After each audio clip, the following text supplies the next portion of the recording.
Hola, bienvenidos a un tema más. Hoy vamos a repetir lo de las funciones del lenguaje. Ya las habíamos visto en una tablita que les puse aquí.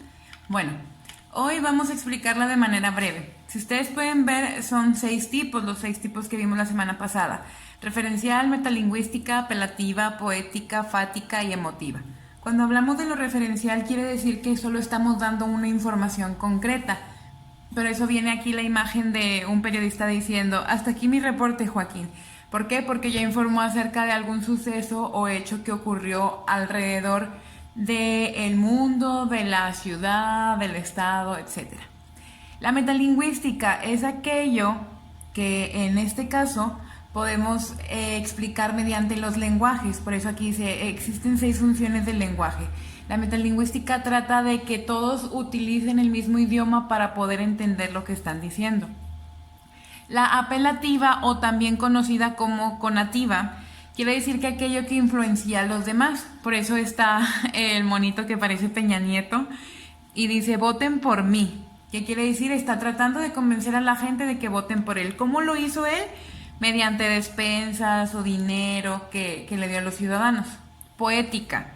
Esto de poética eran los mensajes que podíamos mandar y causaban un efecto en las personas, positivo o negativo en este caso. Por eso pregunta, ¿ser o no ser? Que es la función hacer una reflexión y poder explicar o defender este punto. El fático quiere decir que era aquello que teníamos que checar que tuviera el mismo canal de transmisión para poder saber si la otra persona nos estaba escuchando bien. Se supone que este monito que ustedes ven aquí es Maluma y dice probando, probando, felices los 4 y va a empezar a cantar, ¿no? Ya cuando regularmente lo vemos mucho en personas como cantantes o mariachis o gente que empieza a usar el micrófono y dice 1, 2, 3, probando, probando, para saber si realmente las otras personas los pueden escuchar bien. Y el emotivo es expresar sus sentimientos o estados físicos. Aquí el monito dice, me siento mal, quiero mi cobijita. Entonces ahí está expresando lo que siente o cómo se siente. Nos vamos a lo siguiente. Hoy vamos a ver los elementos del proceso comunicativo. Son en realidad 8. Nosotros regularmente conocemos 4 o 5. El primero es el emisor. Es este monito el cual está emitiendo o comunicando un mensaje. El canal es el formato escrito, oral o electrónico. ¿Qué quiere decir? Mediante correos electrónicos, cartas, teléfonos, celulares, WhatsApps, todo aquel canal o todo por donde yo voy a mandar el mensaje. El contexto es la realidad o la ficción. ¿Qué quiere decir? El lugar donde ocurre la transmisión de este mensaje. El mensaje, por consiguiente, es el contenido de ideas o emociones que yo quiero comunicar. El código es el lenguaje, puede ser en verso, narración o diálogo. Acuérdense, el código es, tengo que hablar español o inglés o alemán o qué tipo de palabras tengo que utilizar para que se pueda entender. Retroalimentación. Esto ocurre cuando ya el receptor responde al emisor. Si a mí me dicen hola, ya pasó todo este canal, toda esta transmisión, y entonces ¿qué hago yo? Digo hola como receptor y se hace otra vez la comunicación. Me empiezan a preguntar ¿cómo estás? Yo respondo. El responder al mensaje quiere decir que ya hay una retroalimentación.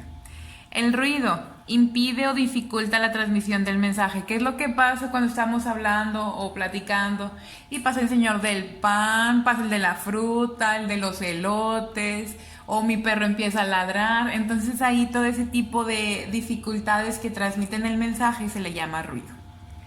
Y por último vamos a ver lo que son los niveles del habla. Primero, ya sabíamos lo que es el lenguaje, que es el conjunto estructurado que da a entender un mensaje. Ahora, la lengua, en este caso, es el sistema de signos correspondientes a la terminología de cada nación. ¿Qué quiere decir? La lengua depende del país en el que yo vivo. Si yo vivo en México, entonces mi lengua es el español latino. Si yo me voy a Estados Unidos, mi lengua es el inglés americano. Si yo me voy a Londres, mi lengua es el inglés británico. Si yo me voy a Brasil, mi lengua es el portugués. Entonces ya dependiendo de a dónde yo me voy a vivir o dónde vivo, es mi lengua. El habla, por consiguiente, es la realización individual y concreta de la lengua. Puede ser en culto, coloquial y vulgar. Si nos vamos a esta manera, el lenguaje es de manera general, todo el mundo lo habla. ¿Por qué? Porque se pueden comunicar, como ya habíamos dicho, mediante la mímica, mediante el escrito o mediante el habla. Todo el mundo puede utilizar un lenguaje, cualquiera que sea. La lengua es de manera social, que quiere decir que depende yo en qué nación, en qué país viva. Y el habla es de manera individual, ya cada persona empieza a transmitir mensajes dependiendo el nivel de habla que tenga, que en este caso pueden ser oculto, coloquial o vulgar. Las personas que con el nivel del habla culto son aquellas que se apegan a las normas gramaticales, tienen riqueza de vocabulario y son personas instruidas. ¿Qué quiere decir? Los doctores, enfermeros, maestros, psicólogos, todos aquellos que tienen una profesión y utilizan palabras que no muy comúnmente nosotros utilizamos. ¿Qué quiere decir? Son personas con un nivel más alto de educación. Obviamente nosotros también podemos hablar de manera culta. Entre más leemos, entre más sabemos, más podemos apegarnos a este tipo de nivel del habla. El coloquial es un ambiente de confianza, más hablado, espontáneo, improvisado, que incluye palabras hechas. El coloquial, es cuando comúnmente nosotros hablamos con nuestros amigos, familia, gente cercana y en la que confiamos, y entonces nos podemos expresar como nosotros queramos, porque no hay como de que, ay, me va a corregir porque no dije bien esta palabra o por esto o por el otro. Entonces el coloquial es aquello que utilizamos más y se da de forma espontánea. El tema puede variar, puede ser de lo que ustedes quieran y se empieza a dar una charla. Y el vulgar es aquel bajo nivel de educación, vocabulario escaso, con señas y gestos, obscenidades, palabras incorrectas. Mucho tiene que ver que no tengan una educación mayor a la primaria o a la secundaria, en la cual, como no tienen la noción de tener sinónimos a dichas palabras, pues empieza a buscarle con obscenidades. ¿Cuántos de nosotros decimos muchas malas palabras y no encontramos un sinónimo para poder decir cuando les decimos, a ver, pero qué significa esto? Y no nos saben decir realmente qué significa la grosería o la maldición que nos están diciendo. ¿Por qué? Porque a lo mejor a nosotros nos falta un poco más de conocer acerca de otras palabras que nos puedan referir a esto que queremos decir, sin necesidad de decir la obscenidad o la grosería. Que yo sé que no en muchos casos se da, pero sí la mayoría es porque desgraciadamente no tenemos ese nivel de educación que nosotros quisiéramos, pues para poder hablar de la manera correcta. Muchos de ellos también, aparte de ser obscenidades, son malas palabras o palabras maldichas, como el aiga, veníanos, íbanos, estábanos, todo ese tipo de palabras que a lo mejor lo escuchamos en nuestros papás, en nuestros abuelitos, pero es por la falta de, en este caso, de educación o de lectura construida. Muy bien, ¿qué actividades vamos a hacer para esta semana? Son 3 en total.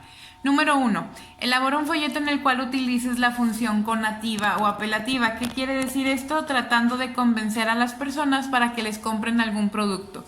Imagínense que ustedes están vendiendo pasteles y quieren que les compren. Bueno, van a hacer una publicidad en la cual llamen la atención de la gente, como si hoy vienes con tu ex y tu novia al mismo tiempo, te llevas un pastel familiar, algo así. ¿Sí me explico? Como tratar de convencerlo, pero de una manera chistosa, llamando la atención.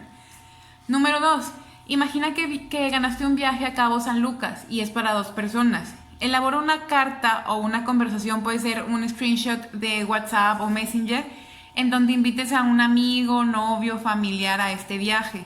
Esto es para que utilicemos el nivel coloquial, como comúnmente hablamos con nuestros amigos o familia.